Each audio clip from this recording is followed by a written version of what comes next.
សូមស្វាគមន៍មកកាន់អាកាសយានដ្ឋានអន្តរជាតិដេជោក្រុងតាខ្មៅ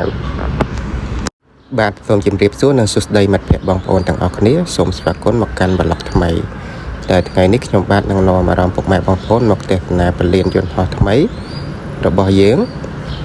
ហើយនៅក្នុងវីដេអូនេះដែរខ្ញុំនឹងបង្ហាញពី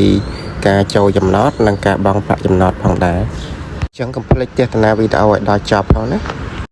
អូខេចឹងថ្ងៃនេះគឺការដើរលេងបែបសំចៃចឹងកុំឲ្យចំណាយលុយច្រើនគឺយើងធ្វើម្ហូបពីផ្ទះទៅបាទ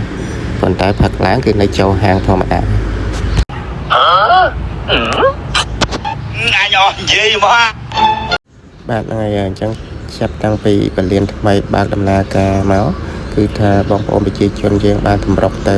ទស្សនាយ៉ាងច្រើនដោយសារវាជាសមិទ្ធផលដ៏អស្ចារ្យមួយរបស់រាជរដ្ឋាភិបាលកម្ពុជាជាស្ដែងអេដមីនក៏ចង់ទៅទស្សនាដែរប៉ុន្តែដោយសារឃើញថា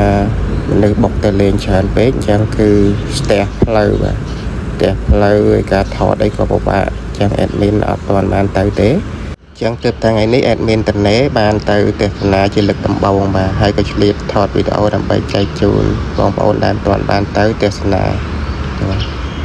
អញ្ចឹងដូចបញ្ជាក់ពីខាងដើមវីដេអូអញ្ចឹងថ្ងៃនេះ admin មកណែនាំពីការចូលចំណតបាទអញ្ចឹងសម្រាប់រថយន្តធម្មតាគឺយើងចូលចំណតខាងឆ្វេងដៃគេ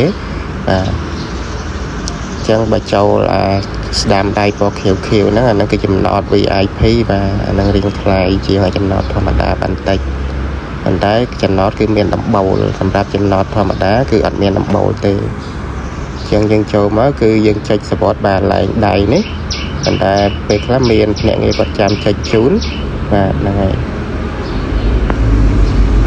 អញ្ចឹងចាប់ដើមពីទទួលសវត្តទៅគឺគេចាប់ដើមកាត់លុយហើយបាទអញ្ចឹងសម្រាប់ចំណតទូទៅគឺរថយន្តមួយគ្រឿងកន្លះម៉ោងដល់បងអស់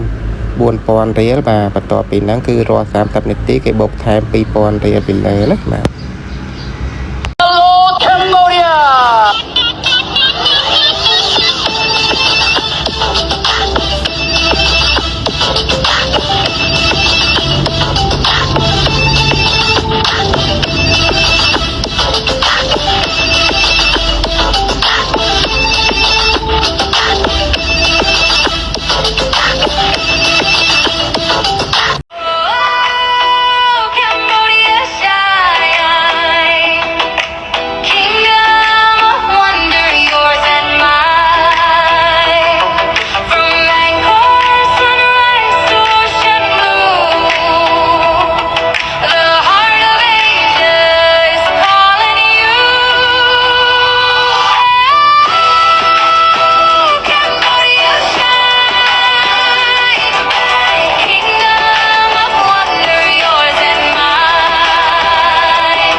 អូខេតើតើការបង់ថ្លៃចំណតយើងមានពីររបៀបគឺទី1យើងអាចបង់តាមម៉ាស៊ីន Pay Station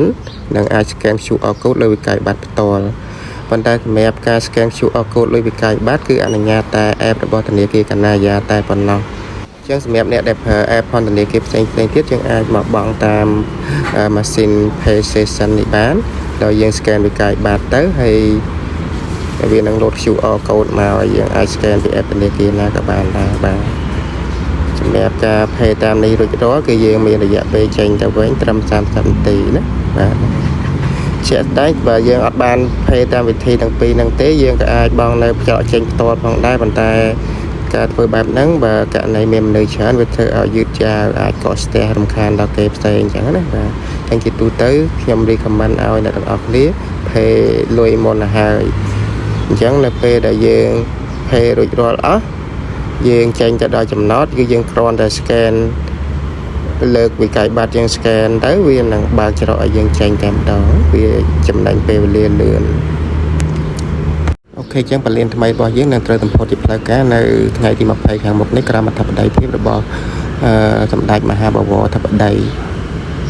សូមអរគុណសម្រាប់ការទស្សនាជួបគ្នានៅវីដេអូក្រោយបាយបាយ